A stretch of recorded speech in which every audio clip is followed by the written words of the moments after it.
So you're wondering, what does an educational technologist do? Educational technologists provide support for and aid in the analysis, development, implementation, design, and evaluation of new technologies and methodologies to improve the learning process. That all sounds great, but what are the career opportunities?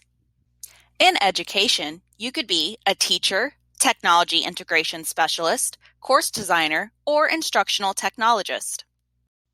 Average earnings for a teacher are around $53,000, $67,000 for a technology integration specialist, $66,000 for a course designer, and $55,000 for an instructional technologist.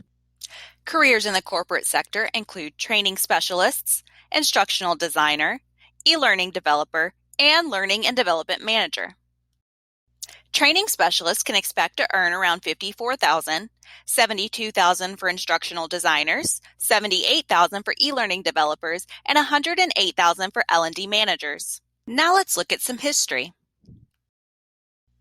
The 1920s brought sound recordings, radio broadcasting, and motion pictures, while the overhead projector was invented in the 1930s. Instructional television was brought by the Federal Communication Commission and Ford Foundation in the 1950s.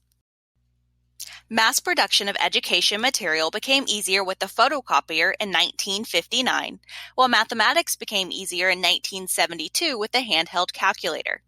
Personal computers were developed and introduced in the 1970s. By the 1980s, public schools and higher education institutions have well-established computer labs, and in the 2000s, internet becomes widely accessible, and online learning and instruction has been applied across various fields.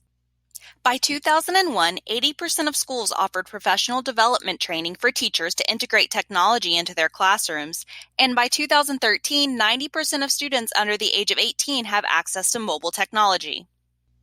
Learning theories backing educational technology include behaviorism, in which external stimulation influences behavior, and cognitivism, in which students develop critical thinking, analyzing, and problem-solving skills through computer-assisted instruction. Constructivism is the theory that students learn by doing. Richard Mayer's cognitive theory of multimedia learning is based on three main assumptions. There are two separate channels for processing information, there is limited channel capacity, and that learning is an active process of filtering, selecting, organizing, and integrating information. So now you're wondering, does this field have any standards?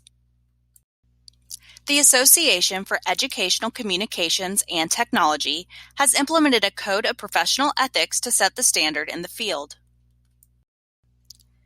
Educational technologists must have a commitment to the individual learner, commitment to society, and a commitment to the profession. Commitment to the individual learner highlights diversity and being open to varying points of view, providing the most adequate technology and resources, and the professional rights of the individual in the field. Commitment to society tackles honest representation of professional activities and experience, personal gain, and professional service and the obligations that come along with it.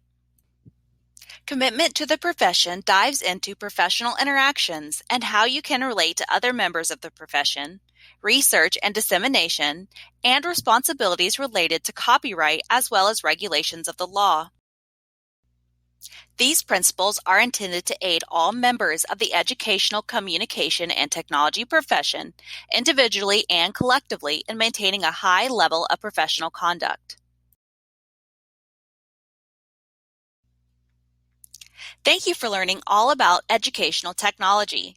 Now you're ready to pursue a career in the field yourself.